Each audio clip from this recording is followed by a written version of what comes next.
દર્શક મિત્રો, બોડેલી મિત્ર ન્યૂઝ ચેનલ પર આપ સૌનું હાર્દિક સ્વાગત છે। આપ જોઈ રહ્યા છો બોડેલી મિત્ર ન્યૂઝ ચેનલ દિલાવર મંસૂરી સાથે।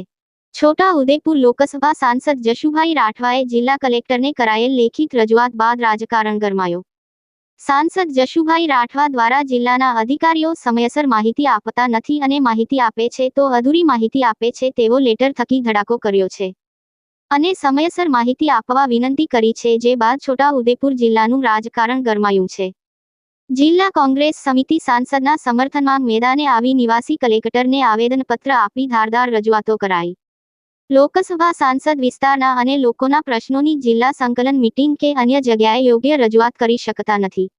કોંગ્રેસ ગુજરાતની ભાજપા સરકારમાં સત્તા પક્ષના સાંસદનું પણ કંઈ ઉઠતું નથી। કોંગ્રેસ જિલ્લાના લોકો અને વિસ્તારના ન્યાય માટે ખૂબ જ ગંભીર બાબત છે। કોંગ્રેસ સંસદ સભ્ય યોગ્ય રીતે કામ કરી શકે તે માટે સરકારી તંત્ર દ્વારા પૂરો સહયોગ આપે તેવી માંગણી કોંગ્રેસ દ્વારા કરાઈ। Reporter Dilawar R Mansuri, Bodeli, Chhota Udepur. આજે અમે છોટાઉદેપુર જિલ્લા કોંગ્રેસ સમિતિના આગેવાનો, છોટાઉદેપુર તાલુકા કોંગ્રેસ સમિતિના પ્રમુખ માનનીય સોમભાઈ રાઠવા સાહેબ, પાવીજતપુર તાલુકાના પ્રમુખ કાજરભાઈ, શહેરના પ્રમુખ સલેમાનભાઈ અને બીજા બધા આગેવાનો ભેગા થઈને ગઈકાલે અહીંના માનનીય સાંસદ શ્રી જશુભાઈએ જે ફરિયાદ કરી છે કે એમની રજૂઆત અહીંના અધિકારીઓ સાંભળતા નથી, એ કોઈ જવાબ માગે તો એમને આપવામાં નથી આવતો, અથવા મોડો આપવામાં આવે છે અથવા અધૂરો આપવામાં આવે છે, જેના કારણે જિલ્લાના લોકસભા વિસ્તારના લોકોના પ્રશ્નો જે છે એની રજૂઆત કરી શકતા નથી, નિરાકરણ લાવી શકતા નથી। અમને થયું કે આ જે પ્રશ્ન છે એ કોઈ વ્યક્તિનો નથી। જશુભાઈ ભલે ભાજપ પાર્ટીના હોય પણ આ લોકસભા વિસ્તારના સાંસદ છે અને સાંસદનું જો અધિકારીઓ સાંભળતા ના હોય, એમને જવાબ ના આપતા હોય તો ધારાસભ્યની શું હાલત હશે એ સમજી શકાય છે। ધારાસભ્યને તો કોઈ પૂછતા જ નહીં હોય અને ધારાસભ્યોનું સાંસદો ના સાંભળે, તાલુકા જિલ્લાના પ્રમુખો, બીજા હોદ્દેદારો જે છે એમનું આ સરકારી તંત્ર સાંભળતું નથી, એ પ્રકારની સ્થિતિ છે। અને અમે અવારનવાર કોંગ્રેસ પાર્ટીએ અનેક પ્રશ્ન રજૂઆત કરી છે। અમે 9 તારીખે આજે પુલ તૂટી ગયો ડાયવર્ઝન વિશે આવેદનપત્ર આપ્યું હતું અને 10 તારીખે જશુભાઈએ પત્ર લખ્યો છે। અને જે મુદ્દાઓ છે કે જિલ્લામાં રોડ રસ્તા તૂટી ગયા છે અને વિદ્યાર્થીઓ દરેકને પ્રશ્ન છે, અને સાથે ભૂતકાળમાં આ જિલ્લામાં 25 કરોડ કરતાં વધારે નકલી કચેરી કૌભાંડ થયું। માનનીય જશુભાઈ એની પણ તપાસ માંગતા હશે। આ જિલ્લામાં નળ સે જળ યોજના પૂરેપૂરી ફ્લોપ ગઈ છે, કોઈ પણ નળમાં પાણી નથી આવતું, પણ લોકોના જે ઘરવેરાના જે પાવતી છે એમાં પાણીના બિલ આવે છે।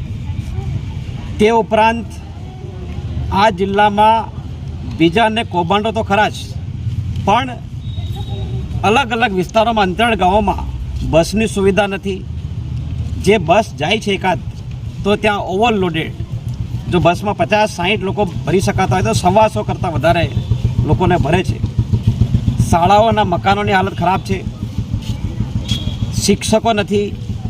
આ પ્રકારની જે સ્થિતિ છે એનાથી લોકો ત્રાહિમામ છે, ભયંકર ભ્રષ્ટાચાર છે, અને એવી સ્થિતિમાં સાંસદ સાહેબ, ધારાસભ્યો, એમના પદાધિકારીઓ છે, સરકારમાં છે, એ ગામડામાં જઈ શકતા નથી। અને એમને જો જવું હોય તો સરકારનો એ કાર્યક્રમ બનાવવો પડે છે અને અધિકારીઓ પાછળથી એ લોકો એની પાછળ રહીને જઈ શકે છે। આ પ્રકારની સ્થિતિ ખૂબ જ ખરાબ કહેવાય। અમને લાગે છે કે ભાજપમાં સંગઠન અને પદાધિકારીઓ વચ્ચે કોઈ પ્રોબ્લેમ હશે, મનમેળ નહીં હોય। ભૂતકાળમાં એમના ઝઘડાઓ થયા છે, એવું બહાર આવ્યું છે, અને એમને એમનું સંગઠન સહકાર નહીં કરતું હોય એ બરાબર નથી। જે કામ ભાજપના સંગઠને કરવું જોઈએ તે કામ અમે કરી રહ્યા છીએ, એટલા માટે કે સાંસદ, ધારાસભ્યો અને પદાધિકારીઓનું અધિકારીઓ સાંભળવા જોઈએ, જેથી લોકોને ન્યાય મળે।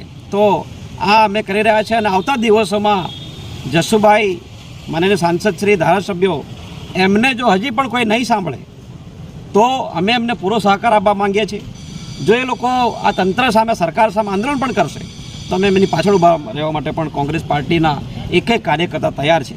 એ અમે આવેદનપત્ર આજે આપ્યું છે અને અમને આશા છે કે અમારા આવેદનપત્રથી ભાજપના અહીંના જે સાંસદ છે જશુભાઈ, એમનું અધિકારીઓ સાંભળશે અહીંના 3 ધારાસભ્ય છે એમનું અધિકારીઓ સાંભળશે અને બીજાનું સાંભળશે અને લોકોનું કામ થશે એવી અમને આશા છે અને આશા રાખી આપણા માધ્યમથી આ વાત સરકારી તંત્રને પણ પહોંચશે.